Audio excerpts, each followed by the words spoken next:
Fala pessoal, beleza? Vamos começar aqui a resolução de uma questão de quantidade de movimento da prova da EAR. É a questão 77 do código 4, da prova código 4. Uma bola de dimensões desprezíveis, de massa m e com uma velocidade módulo igual a v, colide com o chão. Após a colisão, sai com uma velocidade módulo igual a v, conforme a figura abaixo. Com a figura a seguir. Assinale a alternativa que indica corretamente o módulo da variação da quantidade de movimento dessa bola. Bom, a coisa mais importante aqui é você ver que ele está pedindo o módulo da quantidade de movimento. E você lembrar que a quantidade de movimento é uma grandeza vetorial, né? Quando você lembra que é uma grandeza vetorial, você acaba entendendo melhor esse problema. Por quê? Vamos lá. A quantidade de movimento, se eu quiser falar da variação da quantidade de movimento, ela é o quê? É a quantidade de movimento final menos a quantidade de movimento inicial. Só que isso aqui é um vetor. Como isso é um vetor, eu tenho que me atentar a uma coisa. Quando eu falo sobre variação entre vetores, um desses vetores, vamos supor que aqui é o nosso vetor Q. E aqui é o nosso vetor também Q. Esse é o vetor Q0 e esse é o vetor Q final. Se você observar, muita gente vai cair nessa pegadinha aqui, ó. Eu sei que o Q é a massa vezes velocidade. Então, como acaba tendo o mesmo M e o mesmo V, muitas pessoas acabam marcando zero. Só que não é zero. Porque essa variação não é uma variação escalar, por exemplo, como de temperatura. Essa variação é uma variação vetorial. Então, por exemplo, quando eu coloco o menos na frente de um vetor, eu acabo tendo que inverter esse vetor. Então, por exemplo, esse vetor que está aqui, eu acabo tendo que fazer o seguinte, ó. Eu acabo tendo que fazer assim. Opa, deixa eu apagar aqui. Eu acabo tendo que fazer assim. Esse vetor tem que ficar para cá. Ele vira o vetor menos Q0. E aí, o que acontece? Esses vetores acabam ficando assim, ó.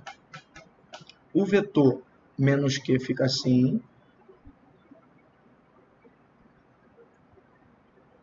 Menos Q0. O vetor Q fica aqui. Só que como existe um ângulo aqui entre eles, lembra que, antes de falar do ângulo, só lembrar uma coisa. Quando eu faço a soma entre dois vetores, a origem de um vetor tem que ficar com a extremidade do outro. Então, por exemplo, eu vou continuar com o vetor Q nessa posição, e o vetor menos Q, ele vai vir para cá.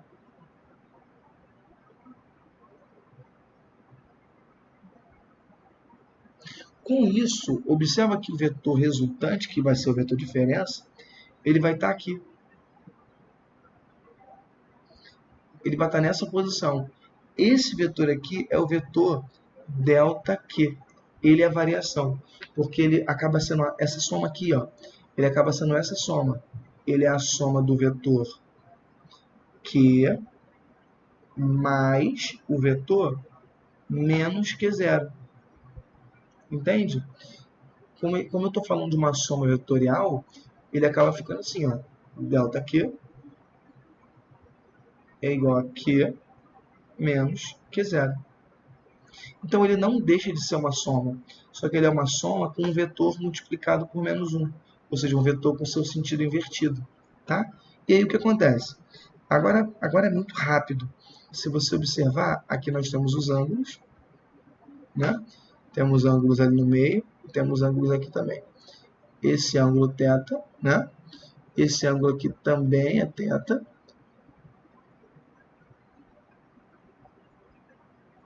Observa que esse vetor ΔQ, ele é formado por dois pedaços que são o seguinte.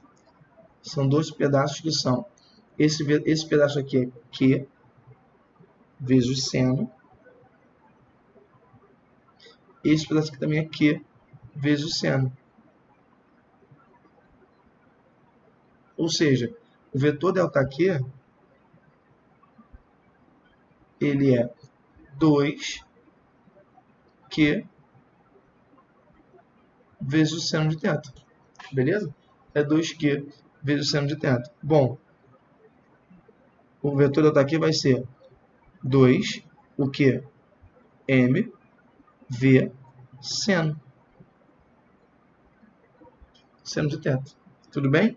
Observa aqui, ó, gabarito letra D, 2M, V seno. Beleza, pessoal? Bom, essa foi a nossa questão. Analisando ela, a coisa mais importante para mim nela foi a análise do saber o que é a variação entre dois vetores. Tá bom? Isso é a coisa mais importante. E lembrar de inverter o sentido dos vetores, beleza?